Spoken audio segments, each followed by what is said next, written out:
Welcome back to another story on Infidelity Tales Lab. Before we begin, tell us, where in the world are you watching from? Now, let's dive into today's story. Chapter 1, The Foundation. Grant Harmon adjusted his titanium watch as he surveyed the private shooting range beneath his Montana estate. At 42, he had built Harmon Defense Systems from a garage startup into a billion-dollar military contracting empire. His company manufactured everything from tactical gear to advanced surveillance equipment. But Grant's real expertise lay in something more personal: psychological warfare. His childhood had been a masterclass in survival. Abandoned by his mother at 8 and raised by an alcoholic father who beat him nightly, Grant learned early that weakness invited predators.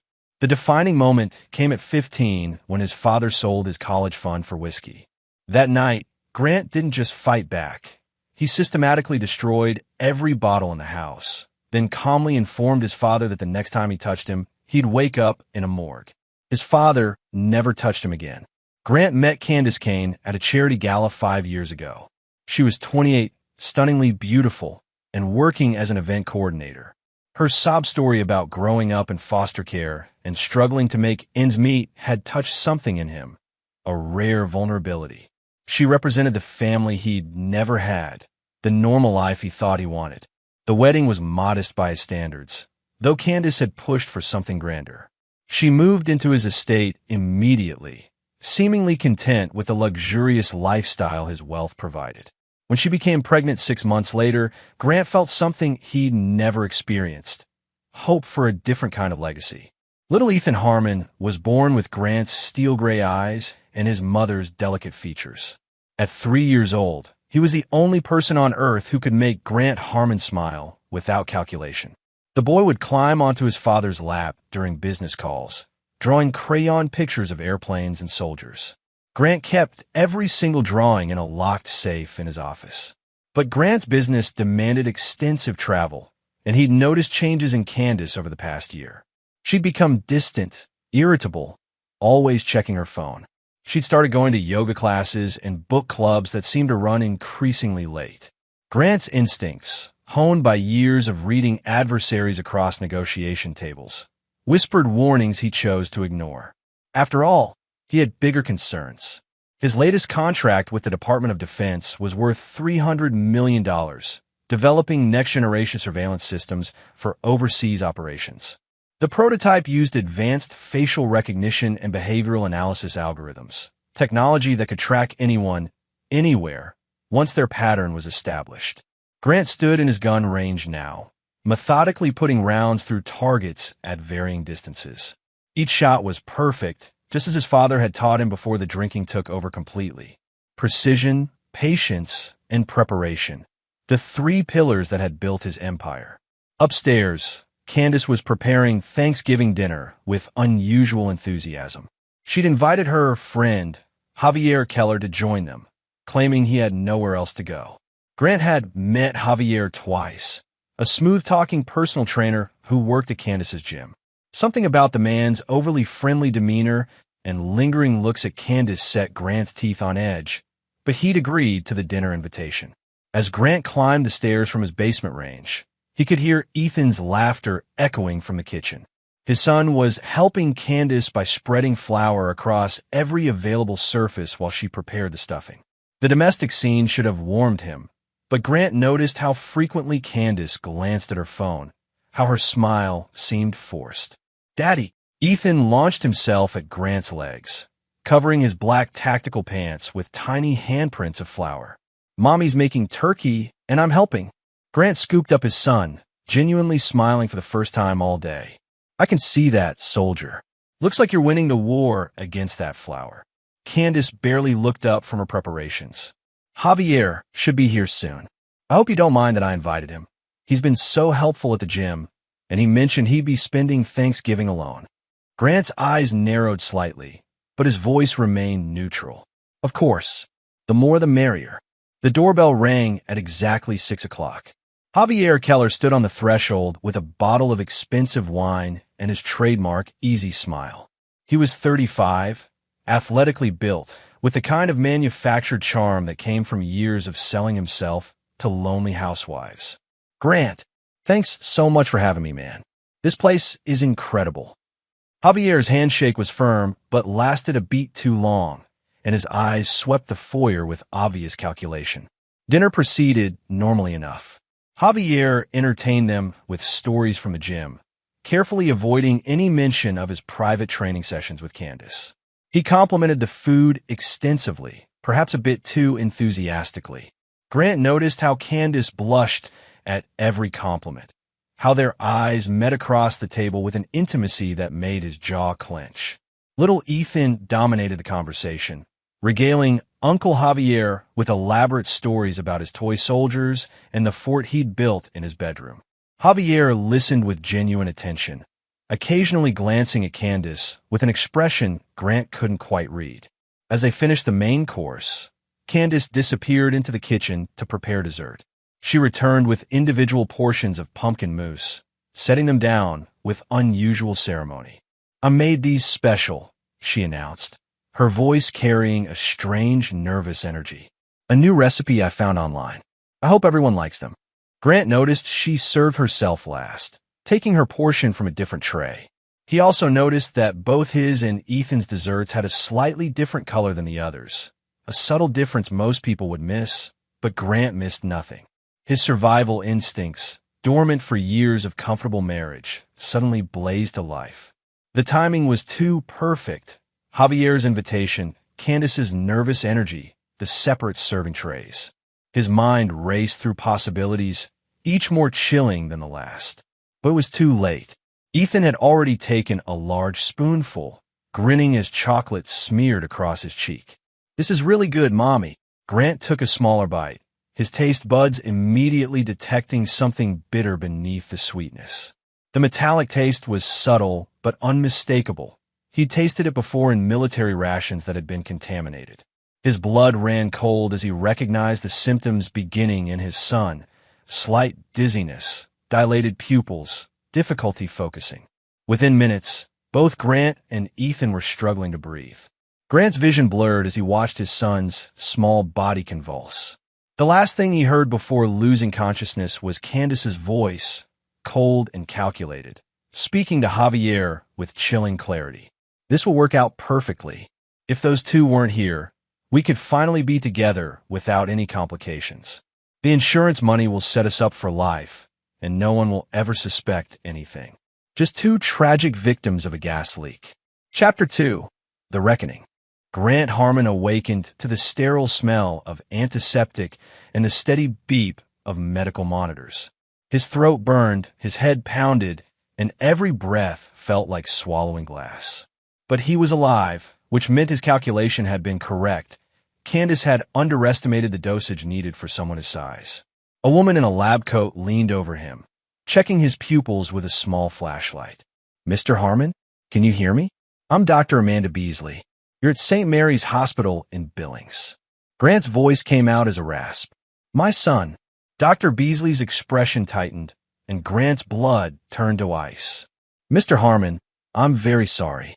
We did everything we could for Ethan, but the poison had already caused too much damage to his respiratory system. He passed away 3 hours ago." The words hit Grant like a physical blow. His vision darkened at the edges, but not from the poison, from a rage so pure and consuming it threatened to incinerate everything in its path. His little boy, his soldier, was gone, murdered by the woman he'd trusted with his heart and the stranger he'd welcomed into his home.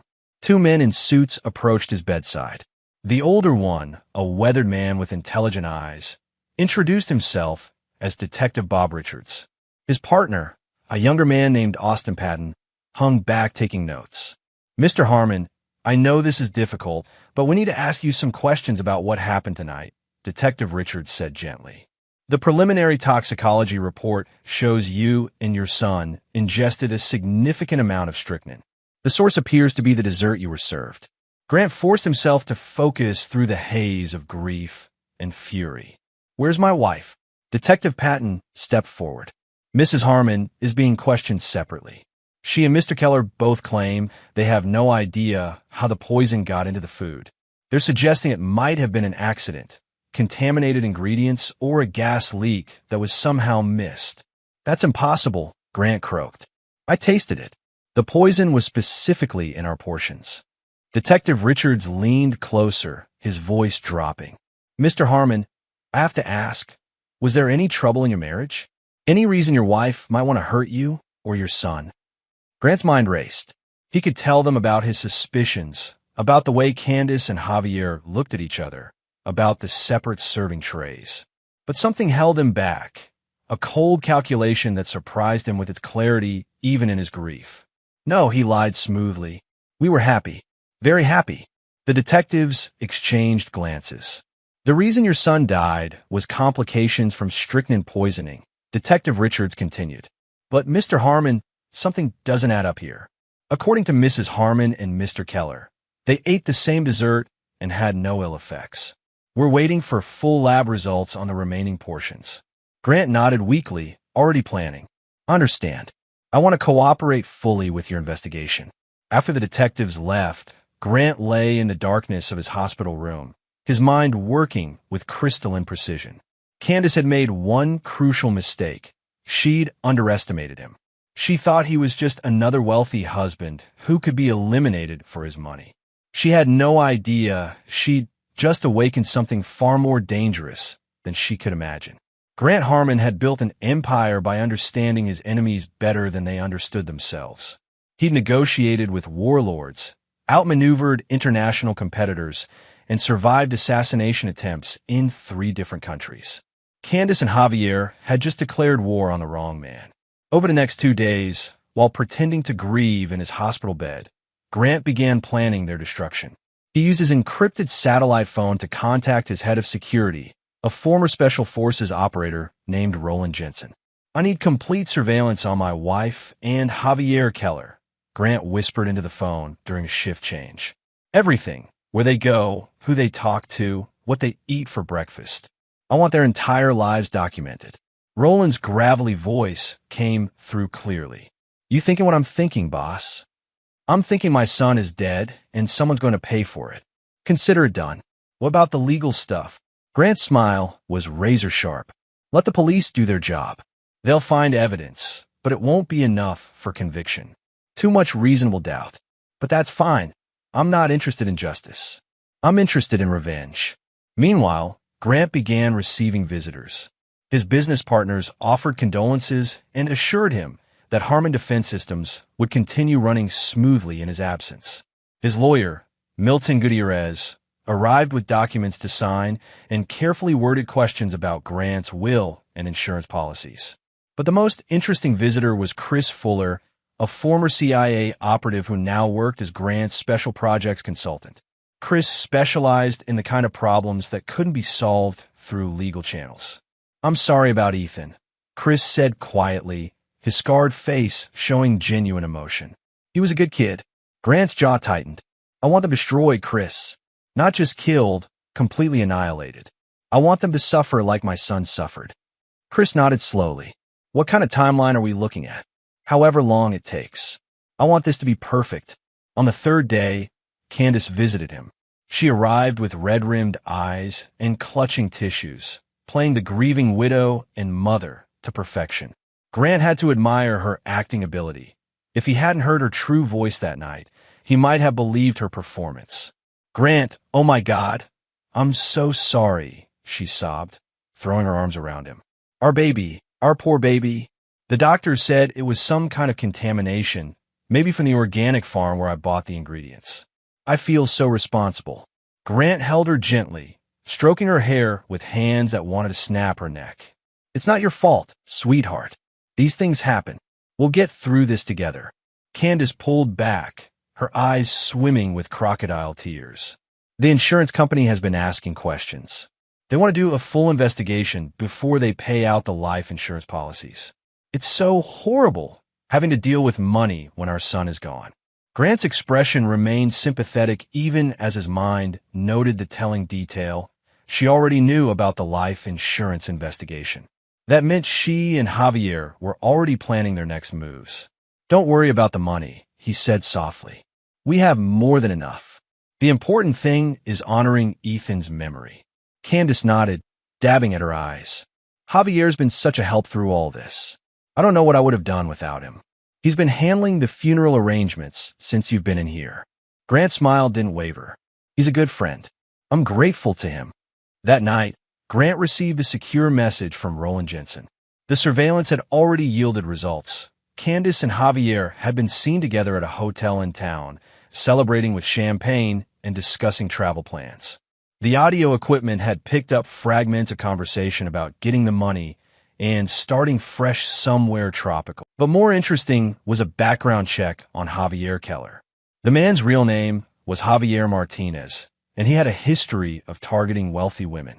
2 previous girlfriends had died in suspicious circumstances, one in a car accident after changing her will, another from a supposed drug overdose that left Javier as the beneficiary of her life insurance policy. Grant stared at the photos of the 2 dead women, both blonde and attractive like Candace. His wife hadn't just been unfaithful. She'd chosen a partner who made murder his profession. Chapter 3. The Preparation. Grant Harmon was released from the hospital on a gray November morning, 5 days after his son's murder. The media had picked up the story. Defense contractor's son dies in Thanksgiving tragedy, but Grant's security team had managed to keep most details private. To the outside world, it appeared to be a terrible accident involving contaminated food. The funeral was held at St. Andrew's Cathedral, a Gothic stone church that Grant had never attended but Candace had insisted upon. As he sat in the front pew, watching his son's tiny casket being carried down the aisle, Grant felt something inside him crystallize into diamond-hard resolve. Candace sat beside him, dressed in black and playing her role perfectly. She held his hand, occasionally dabbing at her eyes with a tissue. Javier sat 3 rows back, appropriately respectful, wearing an expensive suit that Grant recognized as coming from his own credit card statements. The service was beautiful in its simplicity. Pastor Milton Gutierrez, a distant cousin of Grant's lawyer, delivered a moving eulogy about innocence lost and the mysteries of God's plan. Grant barely heard the words. His attention was focused on the subtle glances between Candace and Javier, the way they carefully avoided direct eye contact while remaining acutely aware of each other's presence. After the burial, guests gathered at the Harmon estate for a reception. Grant moved through the crowd like a ghost, accepting condolences and maintaining his facade of devastated widower and father. But his eyes never stopped working, cataloging who spoke to whom, noting which conversations ceased when he approached. Detective Richards pulled him aside in his study, away from the mourners. "Mr. Harmon, I wanted to update you on our investigation. The lab results came back on the dessert samples." Grant's pulse quickened, but his expression remained neutral. "And the strychnine was definitely present in your and Ethan's portions, but not in the others. The concentration was precise, almost surgical. This wasn't an accident or contamination. Someone with knowledge of poisons did this deliberately. Do you have any suspects?" Detective Richards hesitated. "We're looking at everyone who had access to the kitchen that day. Your wife and Mr. Keller both claim they never left the dining room while the desserts were being prepared, but we're still gathering evidence." Grant nodded gravely. "I appreciate everything you're doing, Detective. My son deserves justice." "There's something else," Richards continued. "We ran background checks on everyone present that night. Mr. Keller has some interesting history. 2 previous female companions who died under suspicious circumstances. Both cases were ruled accidental, but the pattern is concerning." Grant allowed surprise to flicker across his face. "Are you saying Javier might have been involved in other murders?" "I'm saying we're investigating all possibilities." "Mr. Harmon, I have to ask, had your wife been acting differently lately? Any signs she might have been involved with Mr. Keller romantically?"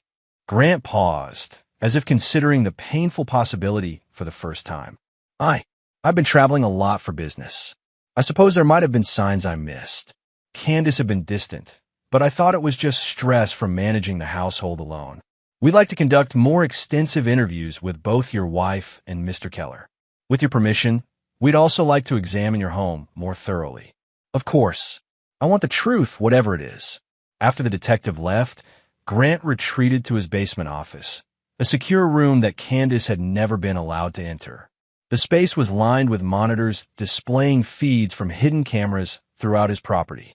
He'd installed the surveillance system years ago as a security measure, but now it would serve a different purpose. Roland Jensen was waiting for him, along with Chris Fuller and a third man Grant hadn't seen in years, Stan Glass, a former NSA analyst who specialized in digital forensics and identity manipulation.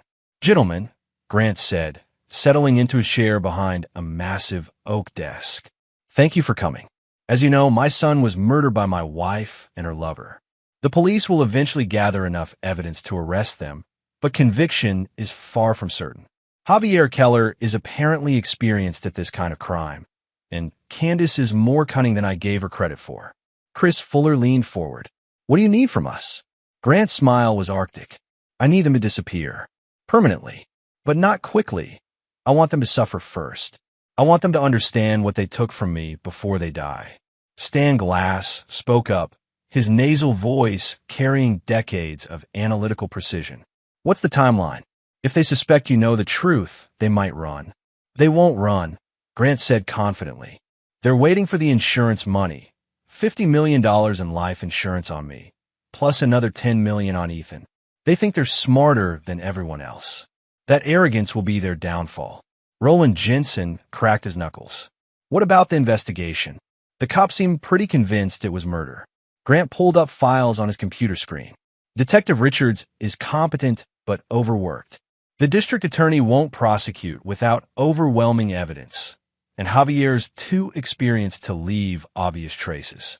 They'll probably arrest them, maybe even get an indictment, but conviction is unlikely. So we help them get away with it?" Chris asked, confused. Grant's laugh was like breaking glass. "Oh no, we let them think they've gotten away with it. We let them collect the insurance money, maybe even start planning their new life together. And then..." He stood and walked to a wall safe, removing a thick folder. "Then we implement the Lazarus Protocol." The three men exchanged glances.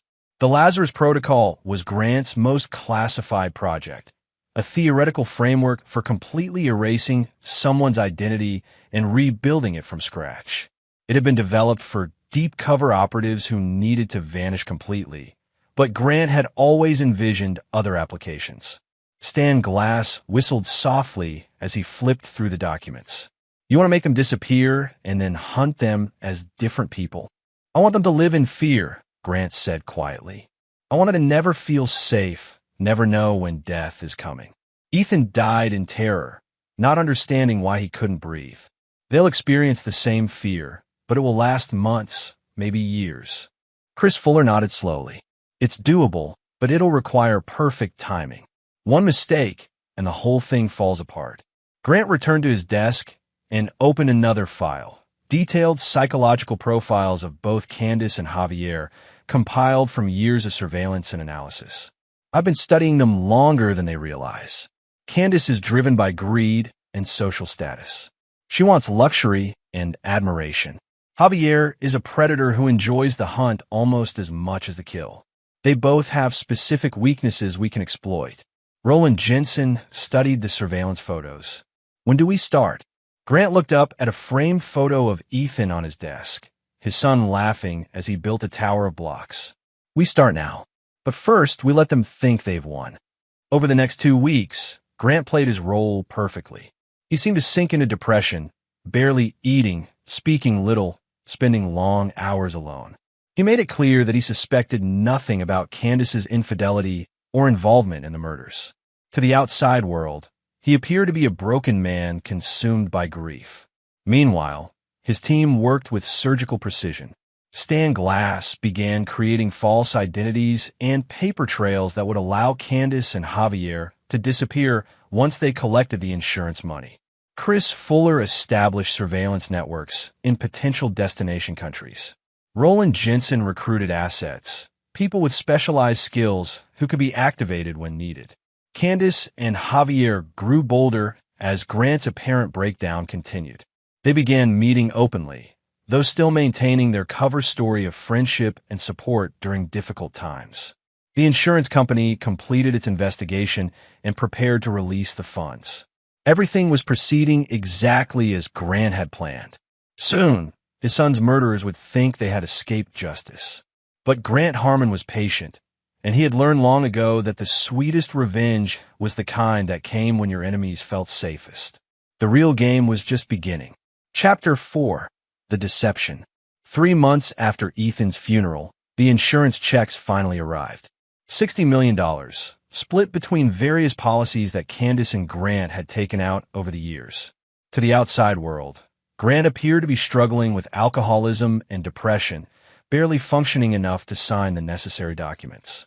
In reality, every stumble, every slurred word, every appearance of weakness was carefully calculated.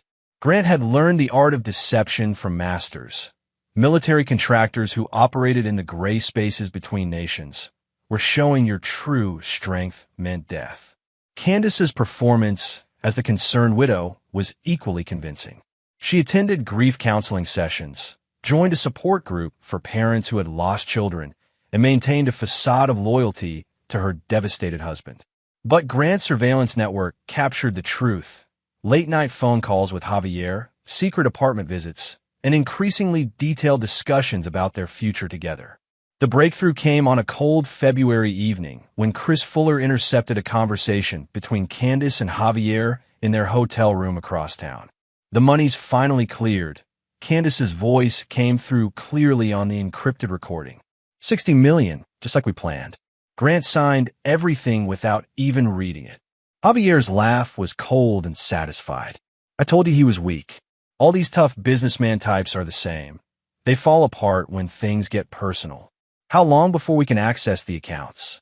Everything's set up in the Cayman Islands, just like you wanted. I'll transfer the money next week, and then we can disappear. I'm thinking Costa Rica first, maybe the Maldives after that. What about Grant? You sure he doesn't suspect anything? Candace's voice turned predatory. He's so far gone he can barely tie his shoes. The man who used to intimidate Fortune 500 CEOs now cries every time he sees a picture of Ethan. It's actually pathetic. Grant listened to the recording in his secure office, feeling the familiar cold rage settle over him like armor. They thought they had broken him. They thought they had won. Perfect. The next phase of his plan required perfect timing. Grant began making mistakes, small ones at first, then increasingly obvious. He forgot to sign important business documents. He missed crucial meetings. His board of directors grew concerned about his mental state and his ability to lead Harmon Defense Systems. Milton Gutierrez, his lawyer, visited the estate with documents for Grant to sign, papers that would temporarily transfer operational control of his company to a board of trustees while he recovered from his grief. Grant made a show of resistance before reluctantly agreeing. I just need time, he said brokenly, his hands shaking as he signed. Everything reminds me of Ethan. Maybe if I get away for a while. Candace seized the opening immediately. Darling, maybe a change of scenery would be good for you. We could travel, maybe take that trip to Europe you always talked about. Grant looked up at her with eyes that seemed hollow with grief. You'd do that for me? After everything we've been through? Of course, she said, stroking his hair with practiced tenderness. We need to heal together. But Grant knew her real motivation. Candace wanted him out of the country when she and Javier made their final move. She was probably planning to arrange another accident, maybe a car crash in the Alps or a drowning in the Mediterranean. The grieving widow would return home with her lover, and no one would question their relationship. Grant played along, making travel arrangements through his usual channels. But he also activated a different set of protocols. Stan Glass began creating a new identity for Grant, complete with passport, financial accounts, and carefully constructed history. When Grant Harmon died in whatever accident Candace had planned, Marcus Webb would be born. The plan was elegant in its simplicity. Candace and Javier would think they had succeeded in murdering Grant, just as they had murdered Ethan. They would claim the remaining assets, consolidate their wealth, and disappear to live their dream life in tropical paradise. But Grant Harmon wouldn't be dead. He would be hunting them with resources they couldn't imagine and a patience they couldn't understand. And when he finally revealed himself, they would realize that they hadn't killed their victim. They had created their own personal demon. 2 weeks before their planned departure to Europe, Detective Richards requested another meeting with Grant. The investigation into Ethan's murder had stalled, with insufficient evidence to proceed to trial. Richards looked frustrated and exhausted as he delivered the news. "I'm sorry, Mr. Harmon. We know your wife and Javier Keller were involved, but proving it in court is another matter. They've both maintained their alibis, and without direct evidence of them preparing the poison." Grant nodded numbly. "I understand, Detective. You did your best. The case isn't closed," Richards insisted.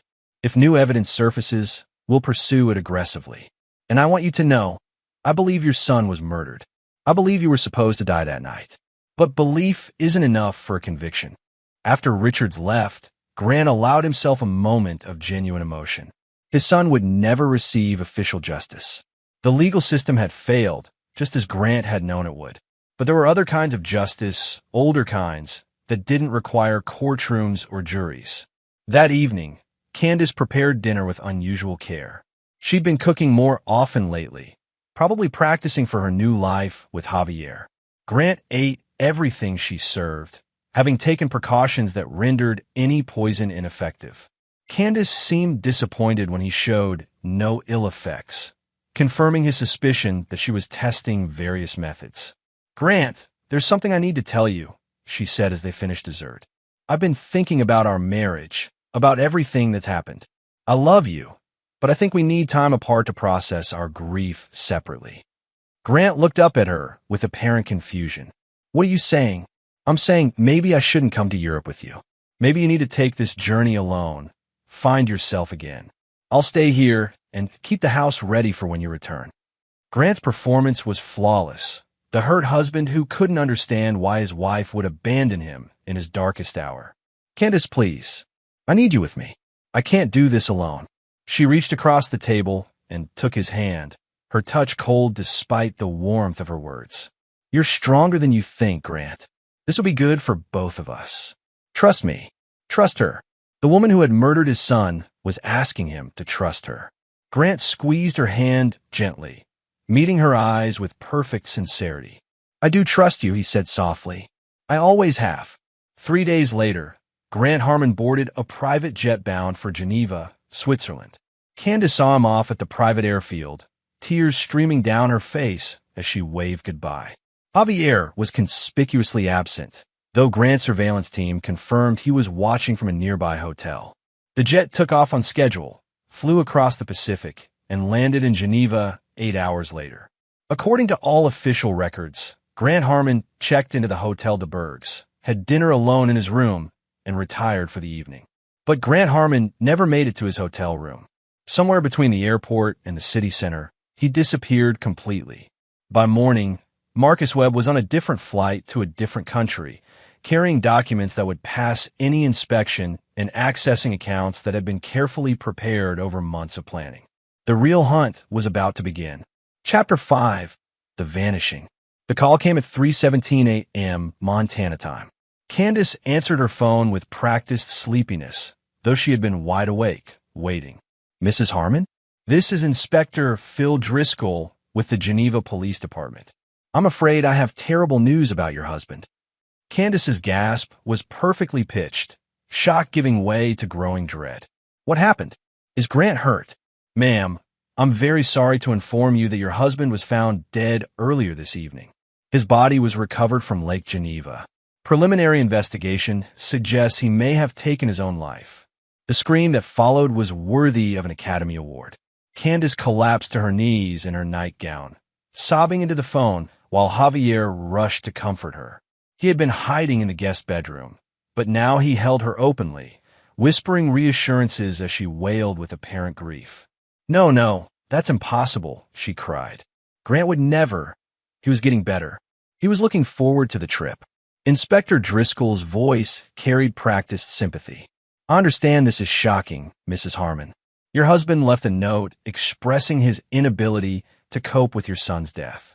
He apparently walked into the lake near the Jet d'Eau fountain sometime after midnight. The details had been meticulously planned. Marcus Webb, using resources Grant had developed over years of international operations, had staged the perfect suicide. Security cameras showed a figure matching Grant's height and build walking toward the lake. The body, actually a carefully prepared substitute obtained through channels that existed in the gray spaces between legal and illegal, carried Grant's identification and DNA samples. The Swiss police, dealing with what appeared to be a straightforward suicide by a grief-stricken American tourist, conducted a perfunctory investigation. The body was cremated within days, as specified in Grant's will. The ashes were shipped back to Montana, where Candace held another beautiful funeral service. This time, her grief was mixed with poorly concealed relief. She had successfully murdered both her husband and stepson, inheriting one of America's largest defense fortunes. The insurance companies, having already paid out on Ethan's death, processed Grant's life insurance claims with minimal scrutiny.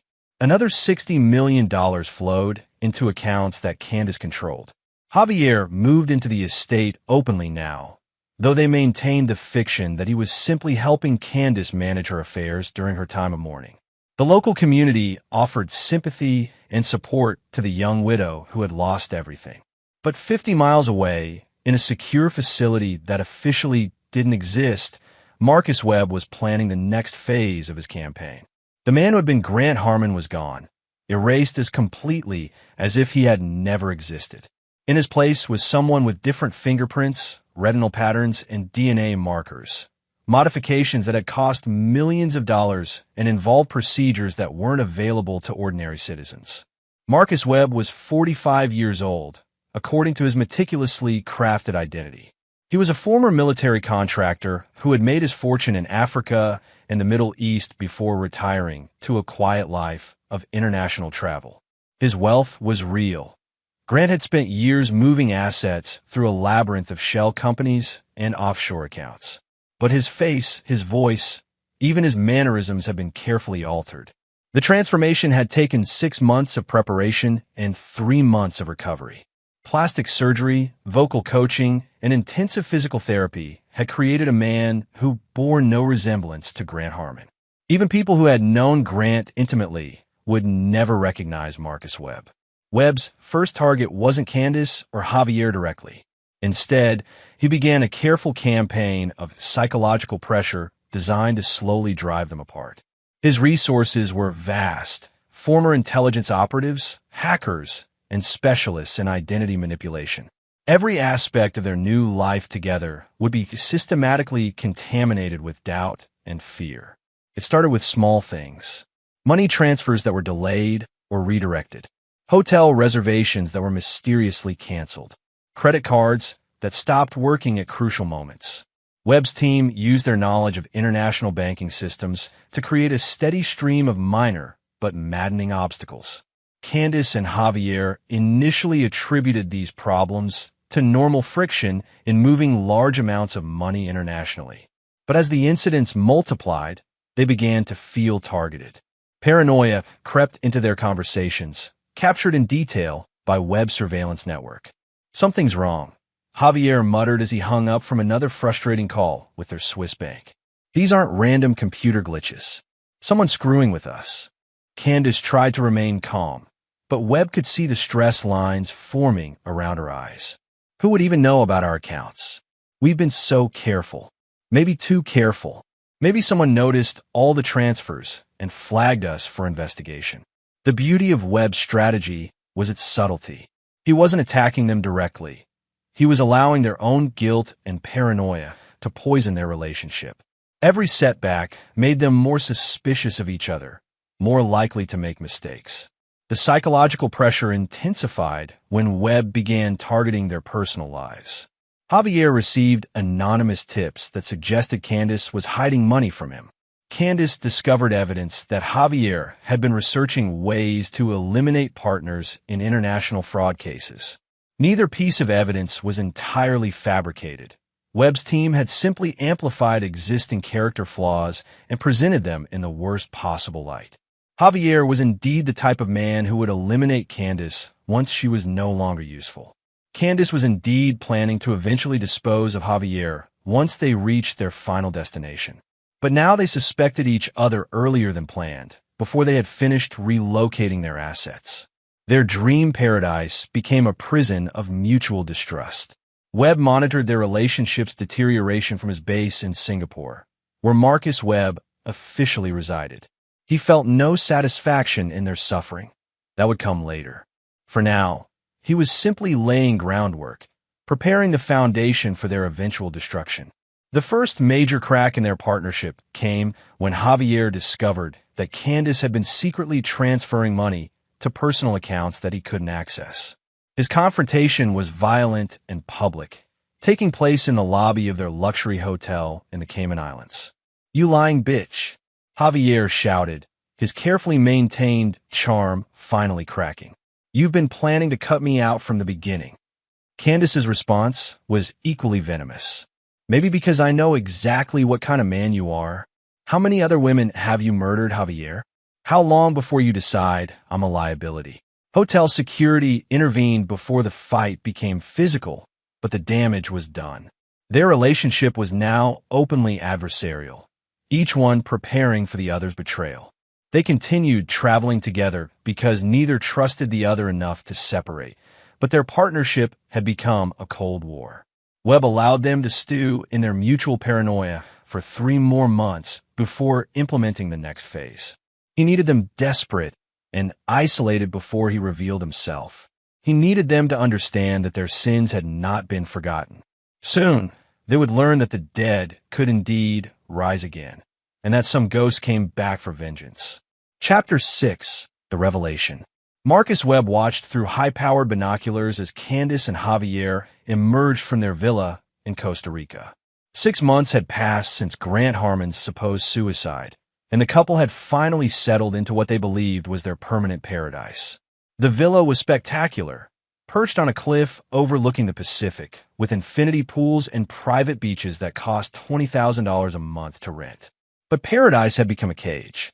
Webb's psychological campaign had taken its toll. Candace had lost 15 pounds and developed a nervous habit of constantly checking her phone. Javier had started drinking heavily and carried a pistol even when swimming. They rarely spoke to each other except to argue about money or express suspicions about their rapidly shrinking social circle. Webb had systematically eliminated everyone they tried to befriend. New acquaintances received anonymous tips about the couple's suspicious wealth. Potential business partners discovered troubling information about their backgrounds. Local authorities received carefully crafted reports suggesting money laundering and tax evasion. The result was complete isolation. Candace and Javier had the money they'd killed for, but they couldn't enjoy it. Every pleasure was tainted by paranoia. Every sunset was watched through bulletproof glass. Every meal was tested for poison, a delicious irony that Webb savored. Today would mark the beginning of the final phase. Webb had spent months studying their routines, their weaknesses, their fears. He knew that Candace was terrified of being poor again, having grown up in foster care with nothing. He knew that Javier's greatest fear was being trapped, unable to escape when things went wrong. Webb would give them both exactly what they feared most. The plan began at 2 p.m. local time, when Javier received a phone call from someone claiming to be Detective Austin Patton from Montana. The voice was perfect. Webb's vocal specialist had studied hours of recordings to reproduce Patton's exact speech patterns. "Mr. Keller, this is Detective Patton from the Billings Police Department. I need to inform you that we've reopened the investigation into Ethan Harmon's death. New evidence has come to light that directly implicates you and Mrs. Harmon." Javier's face went white as Webb watched through concealed cameras. "That's impossible. We were cleared months ago." "I'm afraid not, sir. We have witnesses who saw you purchasing strychnine from a black market supplier in Denver 3 weeks before the murder. We also have financial records showing payments to individuals with expertise in untraceable poisons." The evidence was fabricated, but convincingly so. Webb's team had spent weeks creating a paper trail that would withstand casual investigation. More importantly, the accusations fed into Javier's existing paranoia. "We've issued international arrest warrants," the fake detective continued. "The Costa Rican authorities will be executing them within 48 hours. I'd advise you to retain legal counsel immediately." Javier hung up and immediately confronted Candace, who was sunbathing by the pool. Web surveillance captured every word of their panicked conversation. "We're blown," Javier said without preamble. The Montana cops say they have evidence linking us to the kid's murder. They're coming for us. Candace bolted upright, her face cycling through shock, fear, and calculation. That's impossible. We were so careful. Apparently not careful enough. They mentioned black market poison purchases and financial records. How did they get that information? Candace's paranoia immediately focused on the most obvious target. You said you covered your tracks. You promised me there was no way to trace the strychnine. I did cover them. Unless... Javier's eyes narrowed. Unless someone helped them. Someone who knew enough about our operation to point them in the right direction. What are you suggesting? I'm suggesting that maybe you decided to eliminate a partner. Maybe you figured you could pin everything on me and walk away clean. The accusation sparked a screaming match that lasted 30 minutes. Webb recorded every word, every threat, every revelation about their true feelings for each other. By the end, they were both convinced that the other had betrayed them to the authorities. But Webb wasn't finished. At 6 p.m., Candace received her own call, this one supposedly from Inspector Phil Driscoll in Geneva. Mrs. Harmon, I have disturbing news about your husband's death. Our forensic team has discovered evidence that suggests Mr. Harmon may have been murdered rather than committing suicide. Candace's blood pressure spiked so dramatically that Webb could see her pulse in her neck through his binoculars. What kind of evidence? Defensive wounds that were initially overlooked, signs of a struggle near the water. We've also discovered that someone matching Mr. Keller's description was seen near the lake that night. We believe your husband was murdered for his insurance money. The fake inspector delivered the killing blow with perfect timing. We've frozen all assets connected to Mr. Harmon's estate pending a full investigation. This includes the insurance payments you received. Interpol is coordinating with multiple agencies to track down everyone involved in this conspiracy. Candace hung up and immediately began packing, her hands shaking so badly she could barely fold her clothes. When Javier returned from a liquor run, he found her stuffing cash into a duffel bag. What the hell are you doing? They know about Grant, she said without looking up. They know he was murdered. They're freezing all our assets. Javier stared at her with growing comprehension. You killed him. You actually went to Geneva and killed him. Of course I killed him. That was always the plan. But now they have evidence linking you to the scene. Me? I was never in Geneva. Then how do they have witness descriptions? Their relationship imploded completely. Years of carefully maintained pretense evaporated in minutes of raw accusation and counteraccusation. They screamed at each other with the fury of two predators who suddenly realized they'd been caged together. But the real shock was yet to come.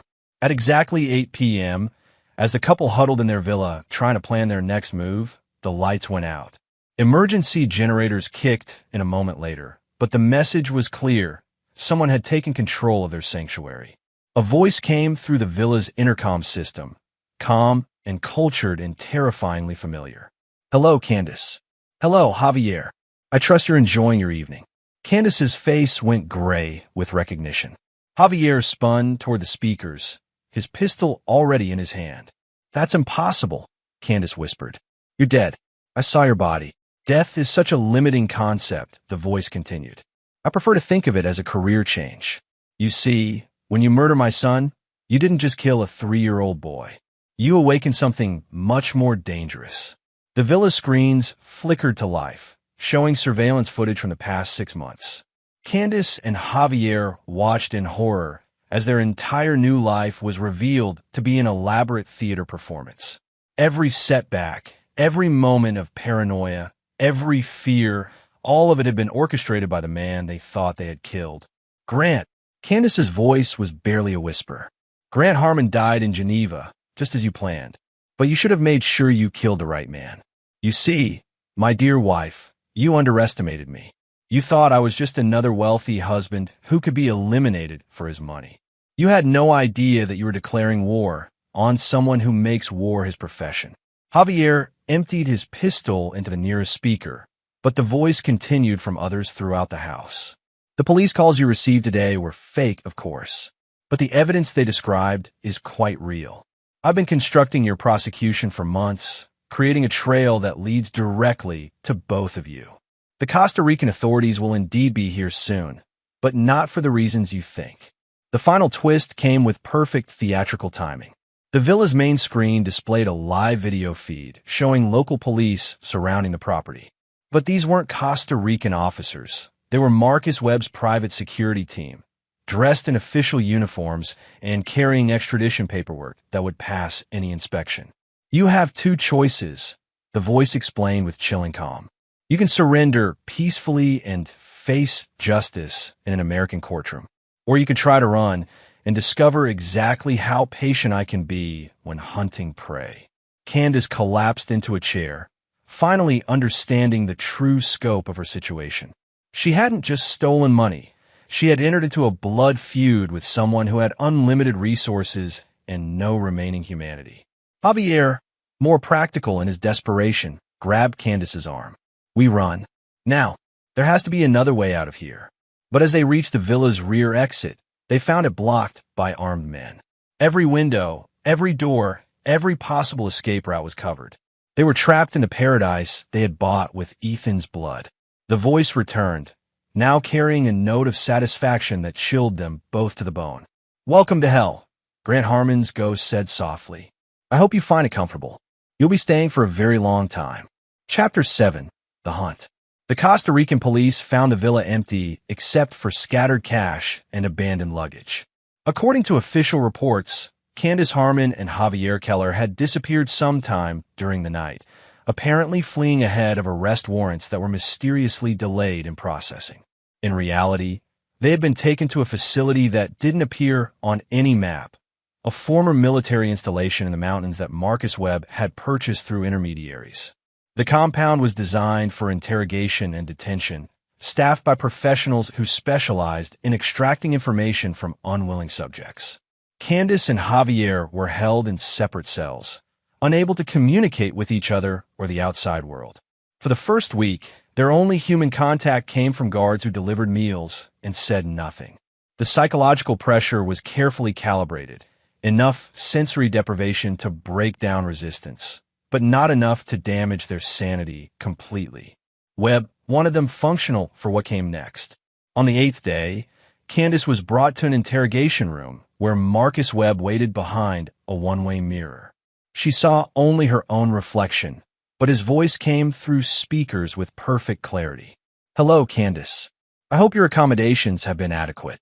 She looked terrible, hair unwashed, skin pale from lack of sunlight, eyes darting constantly as if searching for escape routes that didn't exist. But her voice still carried defiance. "Whatever you're planning, Grant, it won't work. People know where we were. When we disappear, there will be investigations." Webb's laugh was genuinely amused. "Well, let's see.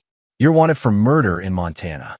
You fled Costa Rica ahead of international arrest warrants. Your last known communications involved threats against law enforcement officials. To the outside world, you're dangerous fugitives who probably died trying to escape through the jungle." He paused, letting the implications sink in. "As for people who might miss you, well, you've spent the past 6 months alienating everyone you met. You have no family, no real friends. Even Javier, your partner in murder, has been telling our interrogators some fascinating stories about how you manipulated him into helping you." Candace's face crumpled as she realized the truth. She was completely alone, with no one to notice her disappearance and no resources to escape. "What do you want?" she whispered. "I want justice for my son, but not the kind you'd get in a courtroom. That would be too quick, too clean. I want you to understand what you took from me. I want you to experience the fear that Ethan felt when he couldn't breathe."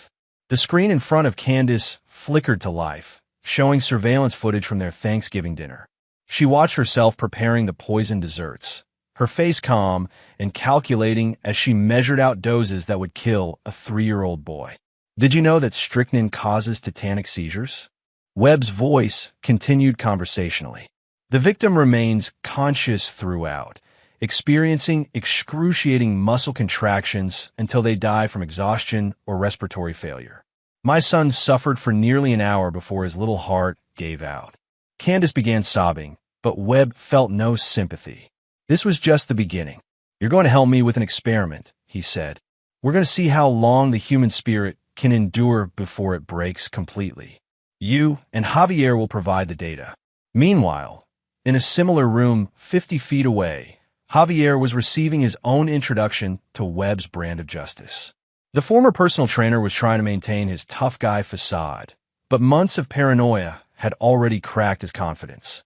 You can't hold us here forever, he blustered. People will come looking. Will they? Webb replied, let's examine your situation logically. You're a serial killer who preys on wealthy women. You have no legitimate family or friends. Your entire identity was built around deception and murder. Who exactly do you think will mount a rescue operation? Javier's bravado crumbled as Webb displayed detailed files on his previous victims. The 2 women who had died before Candace, along with 3 others that law enforcement had never connected to him. I know about Sarah Martinez in Tampa, Webb said softly. The car accident that wasn't an accident. I know about Rebecca Chun in San Francisco. The overdose you administered when she started asking questions about her missing money. Should I continue? The blood drained from Javier's face. He had been so careful, so clever. How had this man uncovered crimes that the FBI couldn't solve? I've been studying you for months, Webb continued. Every kill, every technique, every psychological trigger you use to manipulate your victims. You're predictable, Javier. Competent within your limited scope, but ultimately just another predator who got careless. Webb's voice hardened. But you made one crucial mistake. You killed my son. That put you in a category reserved for people who have forfeited their right to exist. The torture wasn't physical. Webb was more sophisticated than that. Instead, he systematically destroyed their psychological defenses through carefully orchestrated psychological pressure. Candace was forced to watch endless footage of Ethan's short life. Birthday parties, Christmas mornings, bedtime stories. Every moment of joy she had stolen was presented in excruciating detail. She began having nightmares where the little boy appeared to ask why she had hurt him. Javier's torment was different but equally effective. Webb had constructed detailed profiles of all his victims, showing how their lives had been cut short by his greed. He was forced to read their diaries, their final letters, their plans for futures that would never happen. But the cruelest torture was their isolation from each other. After months of mutual paranoia, they desperately wanted to reconcile, to find comfort in shared guilt. Instead, they received carefully edited recordings of each other's confessions, statements taken out of context to suggest betrayal and abandonment. Candace heard Javier claiming that the entire murder plot had been her idea, that he had been manipulated into helping. Javier heard Candace describing him as a psychopath who had threatened to kill her if she didn't cooperate. Neither recording was entirely false. Both contained grains of truth mixed with careful distortions. The result was the complete destruction of their relationship, replaced by hatred and blame. By the end of the second month, both prisoners were showing signs of severe psychological breakdown. Candace had developed a stutter and couldn't sleep without medication. Javier had begun talking to himself, carrying on conversations with his dead victims. But Webb wasn't satisfied with simple madness. He wanted something more permanent, more fitting to their crimes. On the 60th day of their captivity, he offered them a choice. You can continue living here indefinitely, he told them through the intercom. Comfortable enough to survive, miserable enough to suffer.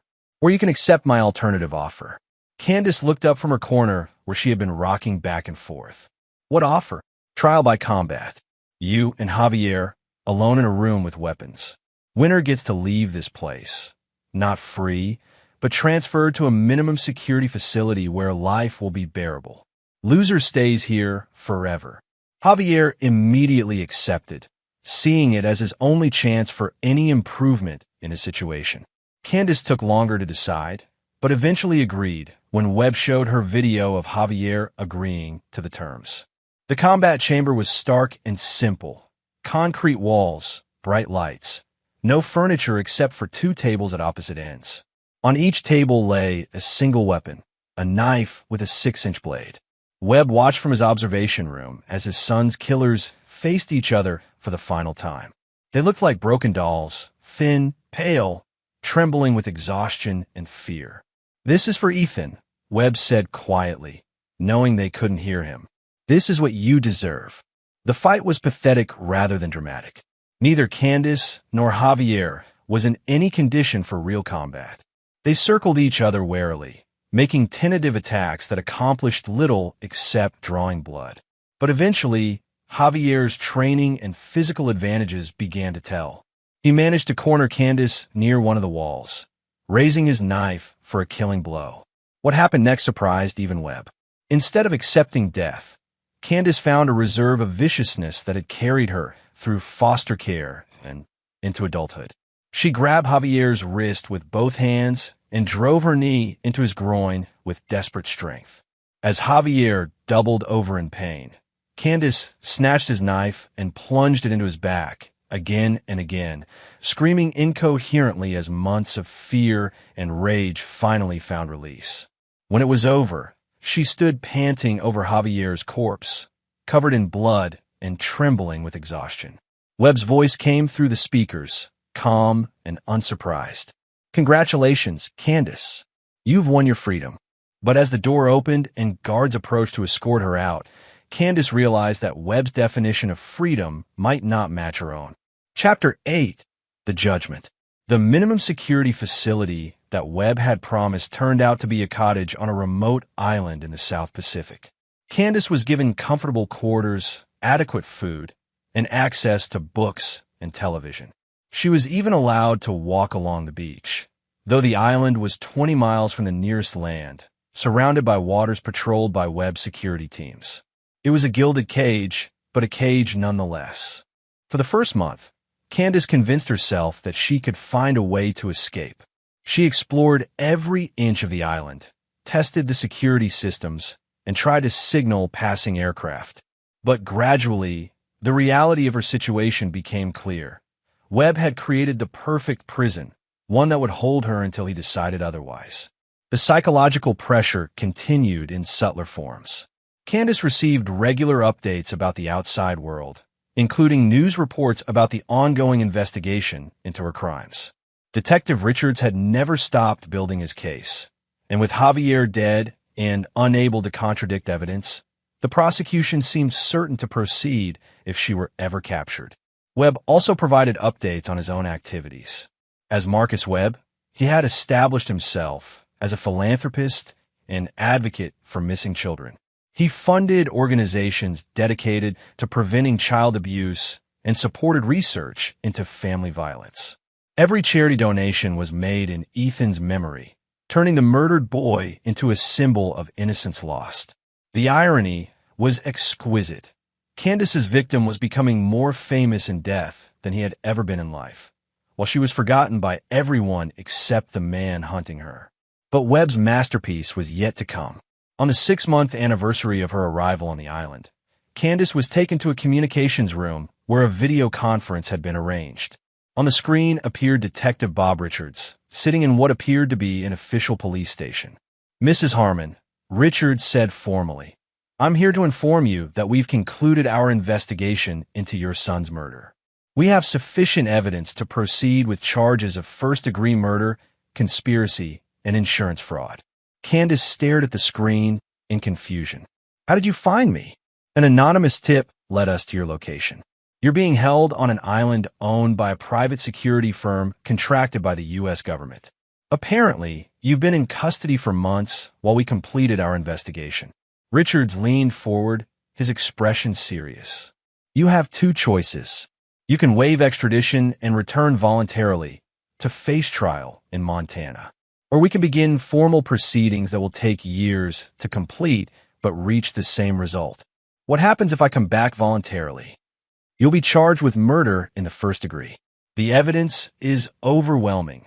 Witness testimony, physical evidence, financial records. Your partner Javier Keller died in custody during an attempted escape, so he won't be available to testify against you. But we have his confession recorded before his death." Candace felt the last pieces of her world crumbling. What about my husband? I thought he was alive." Richards looked genuinely confused. "Ma'am, Your husband died by suicide in Geneva. His body was recovered and cremated months ago. I'm not sure what you mean. The video conference ended with Candace staring at a blank screen, finally understanding the full scope of Webb's revenge. He had created a scenario where she had only two choices: remain imprisoned on the island forever, or return to face trial for crimes that would put her on death row. Either way, she would never be free. But Webb saved his final revelation for last. That evening, as Candace sat on her cottage porch watching the sunset, a figure approached from the tree-line. She looked up to see Marcus Webb himself, the first time she had seen him in person since his transformation. He was completely unrecognizable as Grant Harmon. Taller, leaner, with different facial features and even different colored eyes. If she had passed him on the street, she would never have connected him to her dead husband. "Hello, Candace," he said, settling into the chair across from her. "I thought it was time we talked face to face." She stared at him in fascination and horror. "You're really him. Grant. You're alive. Grant Harmon died the night you murdered his son. I'm someone else now. Someone created specifically to ensure that you pay for your crimes." Webb gestured toward the ocean, where the lights of a ship were visible on the horizon. "That's a U.S. Marshal's vessel. Detective Richards is quite real, as is his investigation. Tomorrow morning, you'll be taken aboard that ship and transported back to Montana to face trial. And if I refuse, then you'll remain here until you die of old age. This island is owned by one of my shell companies. You'll have food, shelter, basic comfort, but no freedom, no contact with the outside world, no possibility of escape. It's your choice." Candace looked out at the ship, then back at Webb. "Why? Why not just kill me? Why go through all this elaborate revenge?" Webb's expression remained calm, but something flickered in his eyes, a glimpse of the bottomless rage that drove him. "Because death will be mercy. Because my son suffered, and I want you to suffer too. Because you need to understand what you destroyed when you took his life." He stood to leave, then paused. "There's something else you should know. The trial you'll face, if you choose to face it, will be completely legitimate. Every piece of evidence is real. Every witness is genuine. I haven't fabricated anything that could be challenged in court. Then why are you so sure I'll be convicted?" Webb's smile was terrible in its serenity. "Because you're guilty, Candace. Because you murdered a 3-year-old boy for money. Because any jury that sees the evidence will want to see you executed." He began walking away, then called back over his shoulder. "The choice is yours. Life in prison, followed by execution, or life on this island, alone with your memories. Either way, you'll have plenty of time to think about what you did to my son." As Webb disappeared into the darkness, Candace was left alone with the sound of waves and the distant lights of the ship that would take her to trial. She had perhaps 12 hours to decide between two different kinds of hell. But in her heart, she already knew what she would choose. The island was beautiful, but it was a tomb. At least in prison, she would be among other people, even if they were criminals. At least in court, she would have lawyers, judges, some semblance of rights. She didn't yet understand that Webb had anticipated this choice, that even her trial would be another form of carefully orchestrated torture. The game was not over. It was entering its final phase. Chapter 9. The Reckoning. The trial of Candace Harmon became a media sensation, dubbed the Thanksgiving murder by tabloids across the country. The prosecution painted her as a calculating killer who had murdered her own stepson for insurance money, while the defense struggled with the overwhelming evidence against their client. Webb watched every day of the proceedings from a gallery, sitting in the back row where Candace could see him, but the cameras could not. His new identity held up to scrutiny. Marcus Webb was simply a wealthy philanthropist with an interest in child welfare cases. The evidence was damning beyond any reasonable doubt. The prosecution presented the poisoned desserts, the insurance policies, the suspicious behavior before and after the murders. They showed how Candace had systematically isolated herself from anyone who might testify to her character, how she had fled the country when questioned by police. But the most devastating testimony came from Detective Richards, who methodically laid out the timeline of the crimes. The jury saw photographs of little Ethan Harmon, alive and laughing at his last birthday party. They heard recordings of Candace's cold voice planning Grant's murder in Geneva. The defense attorney, a competent lawyer named Brian Golden, tried to argue that Candace had been manipulated by Javier Keller. He suggested that she had been a victim of an abusive relationship, coerced into participating in crimes she never would have committed alone. But the prosecution had anticipated this defense. They presented evidence of Candace's previous relationships, showing a pattern of manipulation and emotional cruelty. They demonstrated that she had been the driving force behind the murder plot, not Javier. Webb had ensured that every detail was perfect, every piece of evidence unassailable. The trial wasn't about determining guilt. It was about watching Candace's final destruction play out in public. On the 15th day of testimony, the prosecution called their final witness, Marcus Webb himself. He took the stand with quiet dignity, identifying himself as a philanthropist who had become interested in the case through his advocacy work. His testimony was brief but devastating. "I've spent considerable time studying family violence and child murder," Webb told the jury. "What makes this case particularly horrific is the calculated nature of the crime. This wasn't a moment of passion or desperation. Mrs. Harmon planned and executed the murder of a 3-year-old child with the same care most people put into planning a vacation." Webb's voice remained steady, professional, as he continued. "Ethan Harmon was a beautiful, innocent child who trusted the woman who killed him. She served him poison disguised as a treat, then watched him die in agony. There is no punishment severe enough for such an act." When the defense attorney cross-examined him, Webb was unshakable. He answered every question with factual precision, never showing emotion, never giving the defense any opening to challenge his credibility. Candace watched her former husband testify with growing despair. She understood now that every aspect of her trial had been choreographed by the man she had betrayed. Even her own defense attorney was unknowingly following a script that Webb had written. The jury deliberated for less than 3 hours before returning with their verdict: guilty on all counts. The sentencing phase was equally swift. Montana law provided for the death penalty in cases involving the murder of children, and the jury recommended execution without hesitation. Judge Phil Driscoll, a different man than the fake inspector who had called Candace in Costa Rica, sentenced her to death by lethal injection. As he read the sentence, his voice carried the weight of absolute moral certainty. "Mrs. Harmon, you have been convicted of the most heinous crime imaginable, the murder of an innocent child for financial gain. You have shown no remorse, no recognition of the enormity of your actions. This court sentences you to death, and may God have mercy on your soul." Candace was transferred to the Women's Death Row facility in Montana, where she would await execution for what would likely be many years. The appeals process would drag on, but the outcome was never in doubt. The evidence was too strong, the crime too horrific.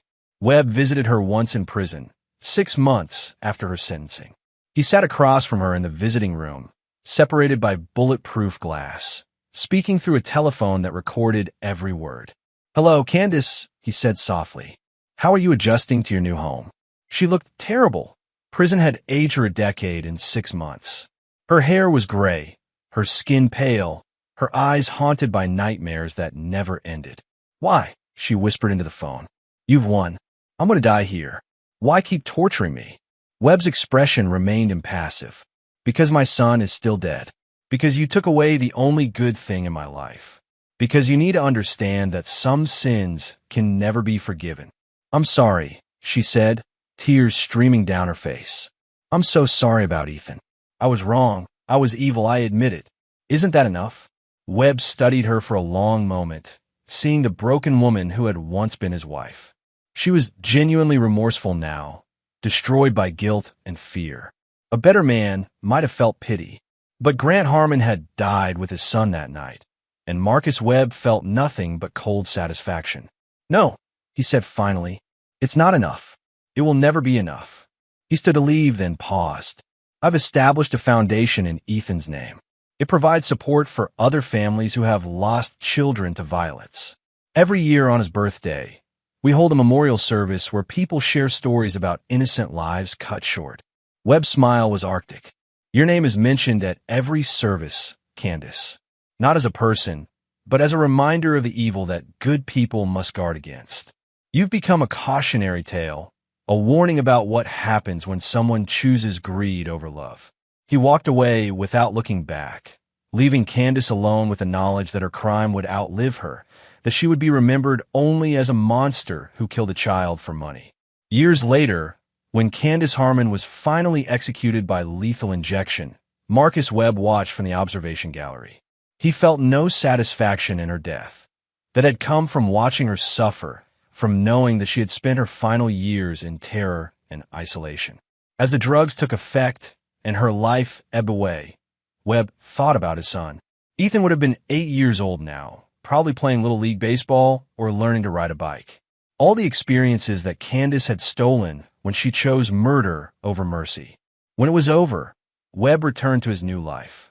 Marcus Webb continued his philanthropic work, funding organizations that protected children and supported victims of violence. He never married again, never had other children. His entire existence was dedicated to ensuring that Ethan's death had meaning, that some good could come from senseless tragedy. But late at night, in the privacy of a secure home, Webb would sometimes allow himself to remember the man he had been before. Grant Harmon had been capable of love, hope, and forgiveness. Marcus Webb was something harder, colder, forged in the fires of loss and tempered by the need for justice. He had kept his promise to his son.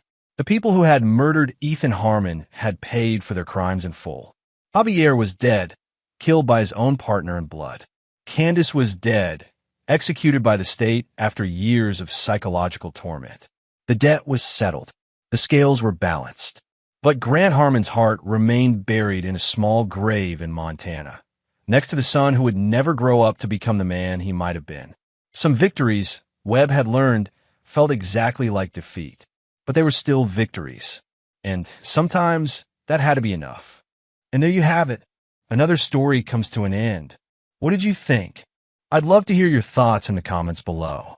If you enjoy this story, consider joining our community by subscribing.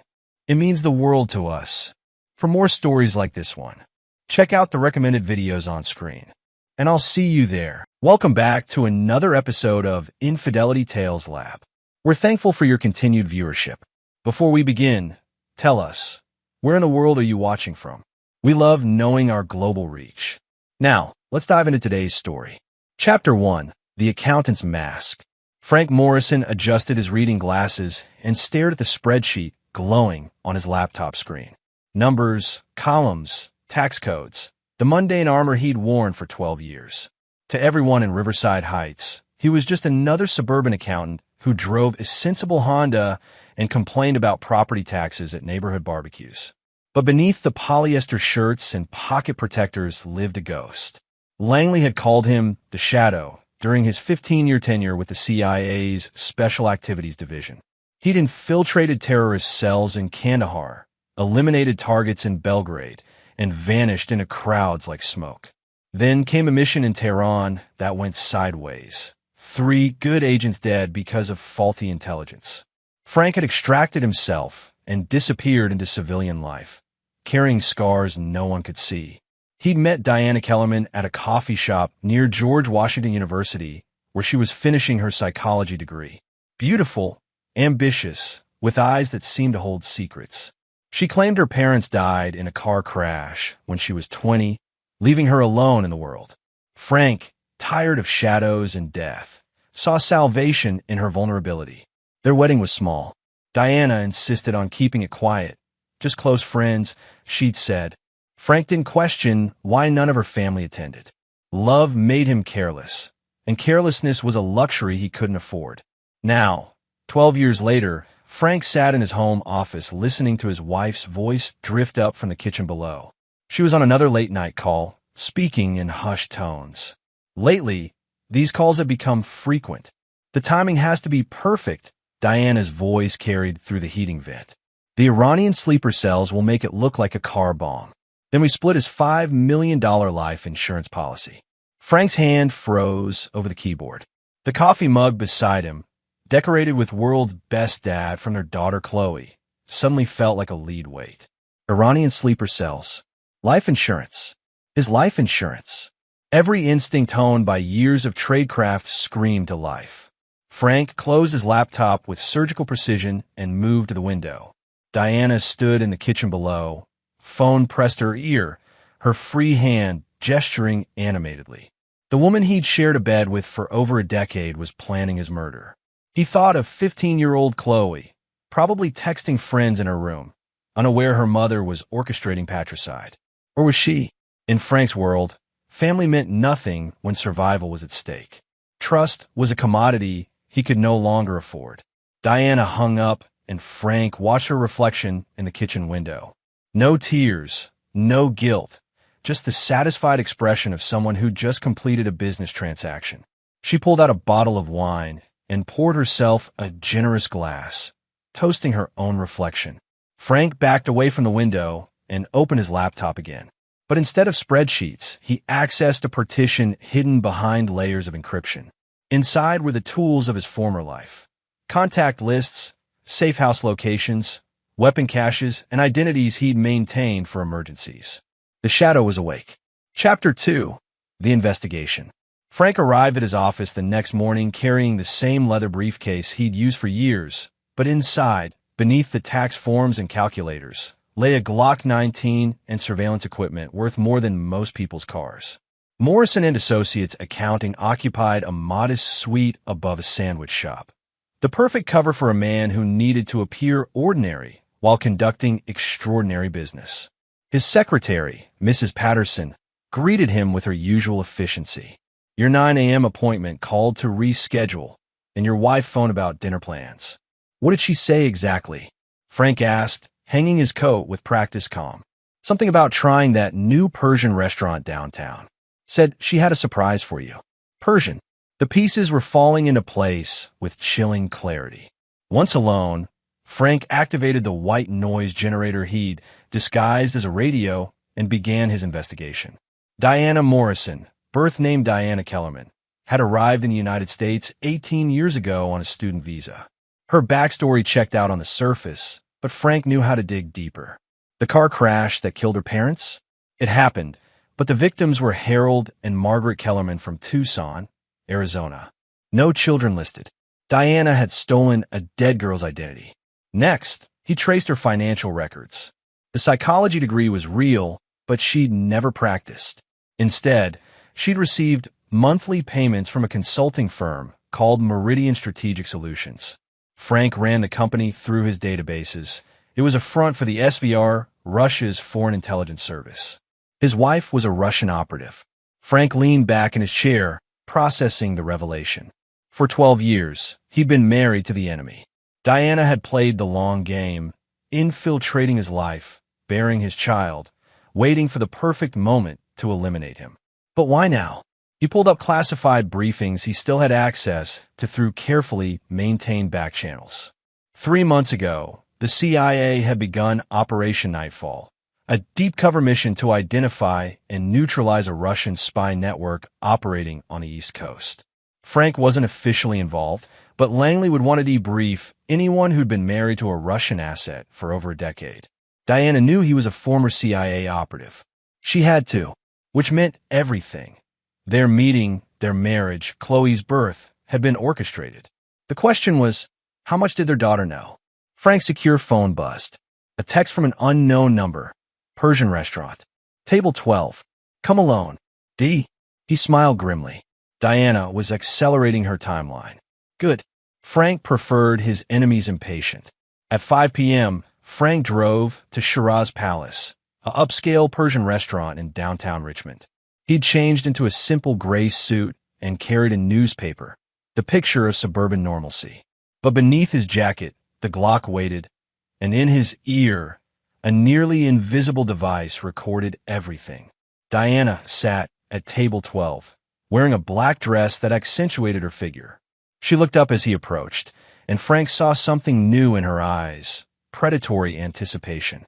You look tense, honey, she said, gesturing for him to sit. Hard day with the numbers?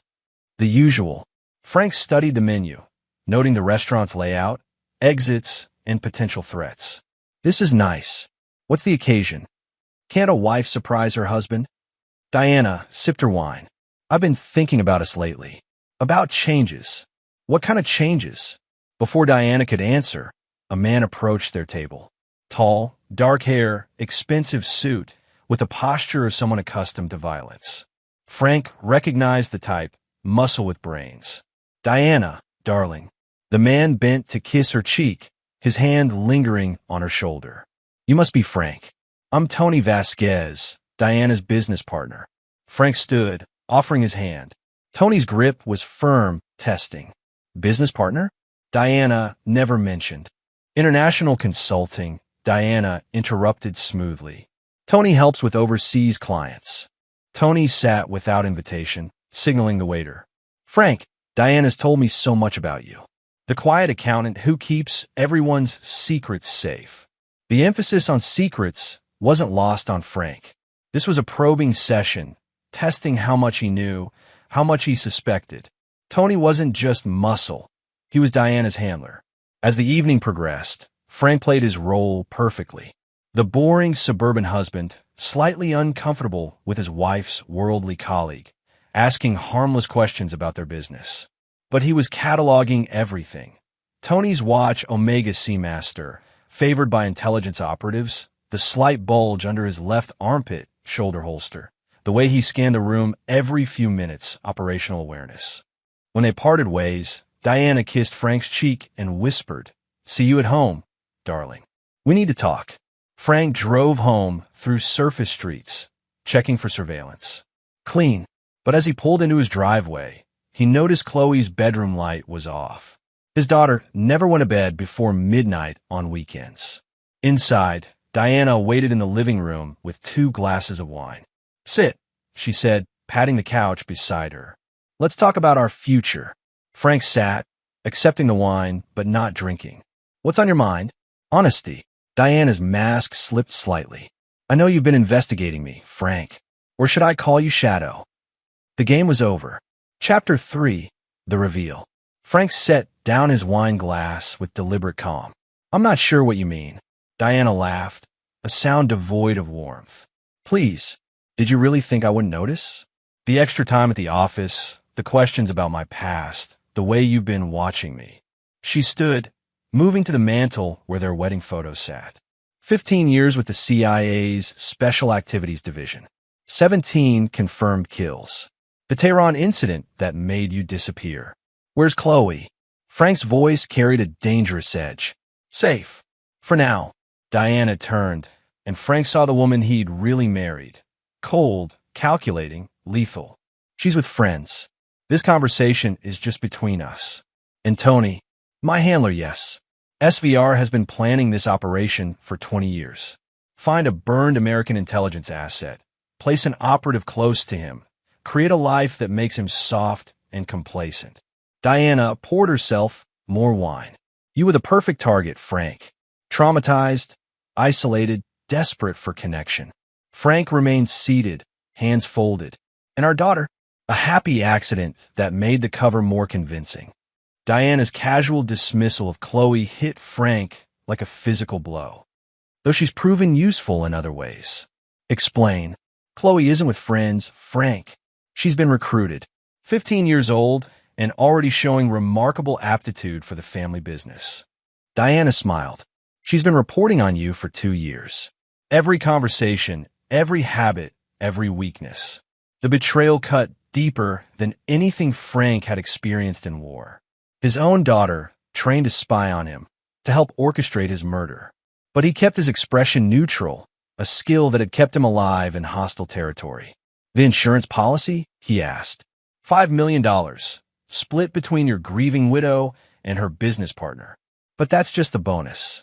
The real prize is Operation Nightfall. Your former colleagues think they're hunting Russian assets, but they're walking into a trap. Every agent they've assigned to the operation is already compromised. Frank processed this information. Diana wasn't just eliminating him. She was delivering a devastating blow to American intelligence operations. Dozens of agents would die. The Iranian sleeper cells you mentioned? A lovely touch, don't you think? Your death will be blamed on foreign terrorists, deflecting suspicion from the real perpetrators. Tony has contacts in several Middle Eastern organizations who owe favors. Diana moved closer, settling onto the coffee table directly in front of Frank. But here's what's really beautiful about this operation. You're going to help us. I don't think so. Oh, but you are. Diana produced a tablet, swiping to a video feed. Chloe sat in what appeared to be a basement, zip-tied to a chair. Two armed men flanked her. One phone call, and your daughter dies. Badly. Tony has very specific tastes when it comes to interrogation. Frank felt the familiar coldness settle over him, the same emotional shutdown that had made him effective in the field. Personal feelings were a luxury he couldn't afford. Now when lives were at stake. What do you want? Tomorrow night, you're going to meet with Gregory Mitchell from the agency. He'll want to debrief you about your marriage to a Russian operative. You're going to give him a list of names, every deep cover asset you can remember from your time with the company. He'll trust you because you're the victim, the betrayed husband seeking redemption. Frank nodded slowly. And then you'll drive to the safe house where Mitchell's team is coordinating Operation Nightfall. You'll deliver this. Diana produced a briefcase from behind the couch. Inside is a device that will upload a virus to their secure network. It will feed us real-time intelligence on every anti-Russian operation the CIA is running. After that, you die in a tragic car bombing orchestrated by Iranian terrorists. I collect the insurance money and disappear with Tony. Chloe, well, that depends on how cooperative you are. Frank stood, moving to the window. Outside, their suburban street looked peaceful. Porch lights glowing, newspapers waiting on doorsteps, the American dream on display. But underneath, predators hunted. I need to think about this, he said. You have until tomorrow morning. If you try to run, if you contact anyone from your old life, if you do anything except exactly what I've told you, Chloe dies. Understood. Frank turned from the window. Understood. Diana kissed his cheek. The same gesture she'd made thousands of times during their marriage. Good boy. I'm going out for a while. Use the time to make peace with your choices. After she left, Frank sat in the darkness of his living room, thinking. Diana had made one crucial mistake in her revelation. She'd underestimated who she was dealing with. The shadow hadn't died in Tehran. He'd simply been sleeping. Now he was awake, and everyone who'd betrayed him would pay. Chapter 4. The Countergame. Frank waited 2 hours after Diana left before moving. He went to his study and removed several books from the shelf, revealing a hidden panel. Inside were items from his former life, fake IDs, encrypted phones, cash, and most importantly, a secure communication device that would let him contact his former handler without going through official channels. But first, he needed to locate Chloe. Frank had installed tracking devices in all the family vehicles years ago, a precaution from his paranoid past that now proved invaluable. Chloe's phone showed her last location as the Miller house 3 blocks away, where she often studied with her friend Amy. But the tracker in Diana's BMW showed a very different story. The car had traveled to an industrial area near the James River, perfect for the kind of off-the-books facility where someone might hold a hostage. Frank memorized the location, then activated his secure communicator. Blackbird came the voice after several encryption protocols engaged. This is Shadow. I need an immediate callback on the Tehran protocols. A pause. Shadow's been dark for 12 years. Authentication required. Frank provided a series of codes that proved his identity. Within minutes, Gregory Mitchell, his former CIA handler, was on the line. Jesus Christ, Frank. We heard rumors you were dead. Not yet, but there's a problem. Major problem. Frank quickly outlined Diana's true identity, the planned assassination, and the trap being set for Operation Nightfall. Son of a bitch, Mitchell breathed. We'll have an extraction team to you in. Negative. They have my daughter. I need this handled quietly, and I need resources. What kind of resources? The kind that don't officially exist. Mitchell was quiet for a long moment. There's a storage unit in Mechanicsville. Unit 247. Everything you need is there. But Frank, if this goes sideways, the agency will disavow any involvement. Understood. One more thing. I need you to feed specific information to your Operation Nightfall team. Make them think they're being compromised through a different vector. I need Diana to believe her plan is working. After disconnecting, Frank drove to the storage unit. Inside, wrapped in plastic and oilcloth, waited the tools of his former trade. Weapons, surveillance equipment, explosives, and most importantly, items that could make this look like anything other than CIA involvement. He spent the next 3 hours in reconnaissance. The building where Chloe was being held was a defunct textile warehouse surrounded by empty lots. 3 guards outside. Thermal imaging showed at least 2 more inside. Professional setup, but not impregnable. Frank positioned micro cameras around the perimeter and returned home before dawn. Diana's car was in the driveway, and lights showed under her bedroom door. She was probably reporting to Moscow, updating them on the operation's progress. At 7 a.m., she emerged from the bedroom, dressed for work. "Sleep well?" she asked with mock concern. "Fine. I've made my decision. And I'll do what you want. But I want to see Chloe first." Proof of life. Diana nodded, producing her phone. The video showed Chloe in the same chair, but now she looked directly at the camera. "Dad, I'm scared. Please just do what they want." But Frank heard something else in his daughter's voice, a subtle emphasis on certain words. Chloe was using a code he'd taught her years ago during what she thought were silly games. She was telling him she understood the situation and was ready to act when the time came. His daughter might have been reporting on him, but she hadn't been fully turned. There was still hope. "The meet with Mitchell is set for 8 p.m., Frank said. "Pier 7 at the marina." "Good. And remember, one wrong move, one attempt to signal for help, and Chloe dies." After Diana left for her supposed job at a non-existent consulting firm, Frank began his preparation. This wouldn't just be a rescue mission. It would be the complete destruction of everyone who'd betrayed him. He started with Tony Vasquez. Chapter 5. The Hunt Begins. Frank had learned patience in the mountains of Afghanistan, but today it served him well in suburban Richmond. Tony Vasquez lived in a luxury apartment complex downtown, the kind of place that catered to young professionals with expensive tastes and flexible morals. Through careful surveillance, Frank mapped Tony's routine. The man was good, varied his routes, checked for tails, maintained operational security. But he had 2 weaknesses: an addiction to high-stakes poker games and a taste for expensive escorts. Every Tuesday, Tony visited a private game run by a man named Dmitry Volkov out of a penthouse in the financial district. Frank had encountered Volkov during his CIA years, a Russian national who laundered money for various intelligence services while maintaining the facade of a legitimate businessman. This Tuesday will be different. Frank positioned himself in the building's parking garage at 10 p.m., watching Tony's silver Porsche arrive. The Russian operative looked confident, carrying a briefcase full of what was probably agency money meant to fund their operation. Frank waited until Tony was in the elevator before making his move. He disabled the security cameras 20 minutes earlier using techniques learned at Langley, and the building's concierge was currently unconscious in a supply closet. The poker game was on the 15th floor. Frank took the stairs, arriving at the service entrance as Tony was settling in for what he thought would be a profitable evening. Through the kitchen service window, Frank could see 5 men around a green felt table: Tony, Volkov, and 3 others he didn't recognize. All armed, all dangerous, all focused on their cards and the substantial pile of cash in the center of the table. Frank had brought gifts for the occasion. The first flashbang grenade went off in the living room, followed immediately by 2 more in the kitchen and bedroom. In the chaos that followed, men shouting, furniture overturning, weapons being drawn blindly, Frank moved through the apartment like smoke. Tony was his primary target, but Frank couldn't leave witnesses.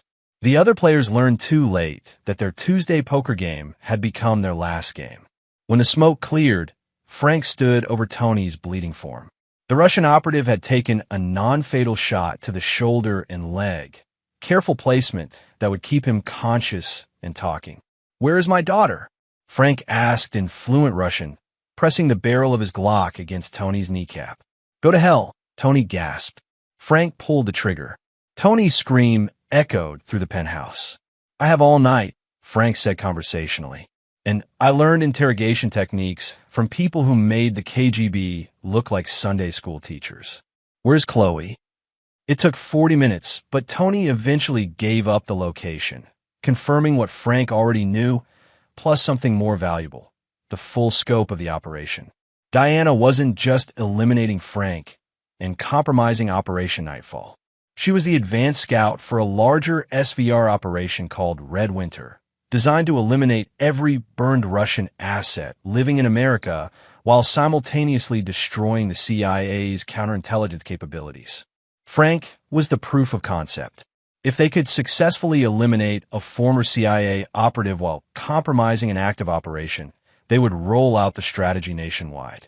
Dozens of former Russian assets who defected would die, along with hundreds of American intelligence officers. Before leaving, Frank placed a small device in Tony's pocket, a tracker that would also serve another purpose when the time came. By midnight, he was positioned outside the warehouse where Chloe was being held. The thermal imaging showed the guards had relaxed their vigilance, probably assuming their boss was enjoying his poker game. Frank's assault began at 12:47 a.m. Chapter 6: Blood and Shadows. The warehouse erupted in controlled violence as Frank moved through it like a force of nature. 15 years of retirement hadn't dulled his skills, they'd refined them. Where younger operatives relied on speed and aggression, Frank used precision and patience. The first guard died without knowing Frank was there, a knife between his ribs, finding his heart. The second managed to turn before Frank's hands broke his neck. By the time the third guard realized something was wrong, Frank was already inside the building. 2 more guards waited in the main floor, but they were watching the wrong directions. Frank had entered through the loading dock, using shadows and industrial equipment as cover. The first went down to a silenced pistol shot, the second to a garrote that Frank had carried since his agency days. Chloe was being held in a basement office, and Frank could hear voices as he approached. His daughter was talking to someone, not pleading or crying, but carrying on what sounded like a normal conversation. Through a crack in the door, Frank saw something that made his blood freeze. Chloe sat unrestrained in a chair across from a man Frank didn't recognize. But what stopped him was the tone of their conversation. Familiar, comfortable, like old friends catching up. "Thinks he's so smart," Chloe was saying. "But he's been predictable his whole life. Mom figured out his patterns years ago." The man chuckled. "And you're sure he'll come for you?" "Of course. He's sentimental about family. It's his biggest weakness." Frank felt something cold settle in his chest. His daughter, his 15-year-old daughter, was discussing his weaknesses with his enemies. Not under duress, not to save her own life, but as a willing participant. "When this is over," the man continued, "you'll come with us to Moscow. Complete your training. Your mother says you have natural talent. I can't wait. This suburban life has been so boring." Frank had heard enough. He kicked in the door and put 2 bullets in the man's chest before he could draw his weapon. Chloe didn't scream or show surprise. She just sat there, watching her father with eyes that looked suddenly much older than 15. "Hello, Dad," she said calmly. "Hello, Chloe." Frank kept his gun trained on her. "How long?" "Since I was 12. That's when Mom told me the truth about what we were doing here." Chloe stood slowly, hands visible. "I've been learning Russian tradecraft surveillance techniques. I'm actually quite good at it. They're reporting on me, every detail, your habits, your reactions, your emotional triggers. You're very predictable, Dad. Mom always said that would be your downfall." Frank studied his daughter's face, looking for some sign of the little girl who used to fall asleep in his lap during movie nights. But that child was gone, replaced by something foreign and dangerous. "The code you used in the video," he said. Chloe smiled. "What code?" "I was just telling you to do what they wanted." "Which, apparently, you haven't done." Frank's phone buzzed. A text from Diana. "Tick-tock, honey. Mitchell is waiting at the pier." He looked at his daughter, this stranger wearing his child's face, and made a decision that would have destroyed the man he used to be. "You're coming with me," he said. "I don't think so." Chloe produced a small pistol from behind the chair. "Mom taught me to always have a backup plan." The training was evident: proper grip, steady aim, finger on the trigger. But she'd made one mistake. She was standing too close. Frank moved faster than she could react, disarming her and securing her hands behind her back with zip ties. Chloe finally showed emotion, rage at being outmaneuvered. "You can't stop this," she spat. "Even if you kill Mom and Tony, there are others. Red Winter is already in motion. We'll see about that." Frank marched his daughter out of the warehouse, leaving behind 5 dead bodies and a burning building. He had one more stop to make before his meeting with Mitchell. Chapter 7. The Pier. Gregory Mitchell stood at the end of Pier 7, watching boats bob in the dark water of the James River. At 53, he looked every day of his age, gray hair, lined face, the weary bearing of a man who'd spent 30 years fighting shadows. He'd been Frank's handler during the worst years, the ones that ended in Tehran with 3 good agents dead and Frank Morrison disappearing into suburban anonymity. Now Frank was back, and Mitchell wasn't sure if that was good news or catastrophic. The sound of footsteps on wooden planks announced Frank's arrival. Mitchell turned, expecting to see his former agent alone. Instead, Frank approached with a teenage girl whose hands were zip-tied behind her back. "Jesus, Frank, please tell me you didn't." "My daughter," Frank said simply. 15 years old and already a fully trained SVR operative. They recruited her when she was 12. Mitchell stared at the girl. She looked like any suburban teenager, blonde hair, designer jeans, the kind of kid you'd see at a shopping mall. But her eyes held a coldness that Mitchell recognized from interrogation rooms in places that didn't officially exist. "Where's Diana?" Mitchell asked, still playing her role. "She thinks I'm here to betray Operation Nightfall." Frank handed Mitchell a briefcase. "This contains the virus they wanted me to plant in your network. I modified it slightly." Mitchell opened the case, revealing a sophisticated electronic device. "Modified how?" "Instead of giving them access to your systems, it will feed them false information while tracking their entire network. Every SVR operative involved in Red Winter will be exposed." "Red Winter?" Frank quickly outlined what he'd learned from Tony and Chloe. By the time he finished, Mitchell's face had gone pale. "Hundreds of assets," Mitchell whispered. "They could roll up our entire Eastern European network. Not if we stop them tonight."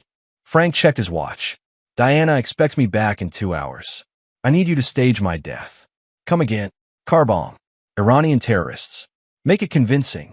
Diana needs to believe she's won, so she'll make contact with her handlers.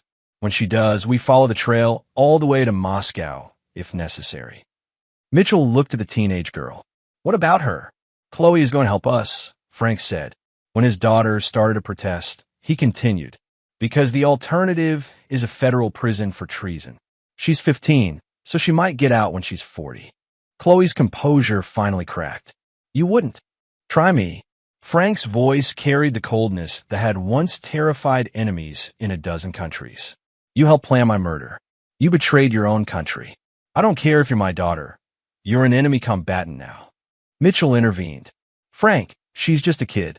She's a trained operative who's been gathering intelligence on American targets for 3 years." Frank turned back to Chloe. "Here's the deal.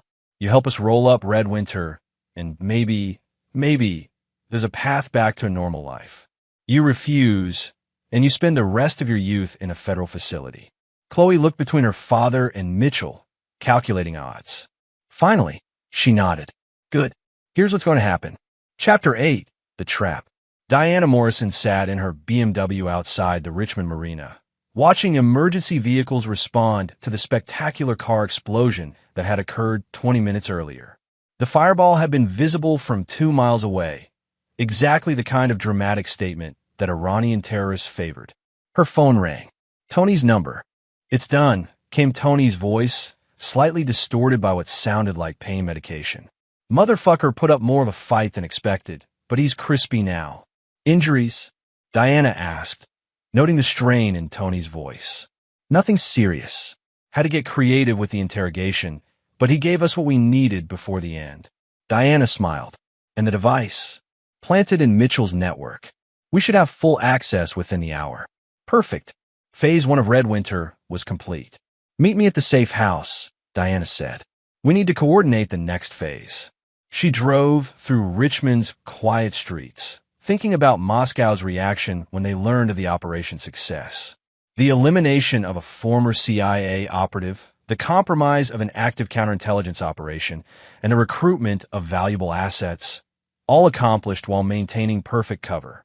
The safe house was a colonial-style home in a middle-class neighborhood, the kind of place that attracted no attention. Diana parked in the attached garage and entered through the kitchen, expecting to find Tony waiting with champagne and congratulations. Instead, she found her husband sitting at the kitchen table, very much alive and pointing a gun at her chest. "Hello, darling," Frank said calmly. "We need to talk." Diana's hand moved toward her purse, but stopped when she saw Chloe emerge from the living room. Her daughter looked shaken but unharmed. "How?" Diana asked. "Tony was very chatty once I explained the situation. Did you know he's allergic to most painkillers?" Made the interrogation much more efficient. Diana processed this information quickly. If Frank had taken Tony, then the car explosion, the phone call, all of it was theater.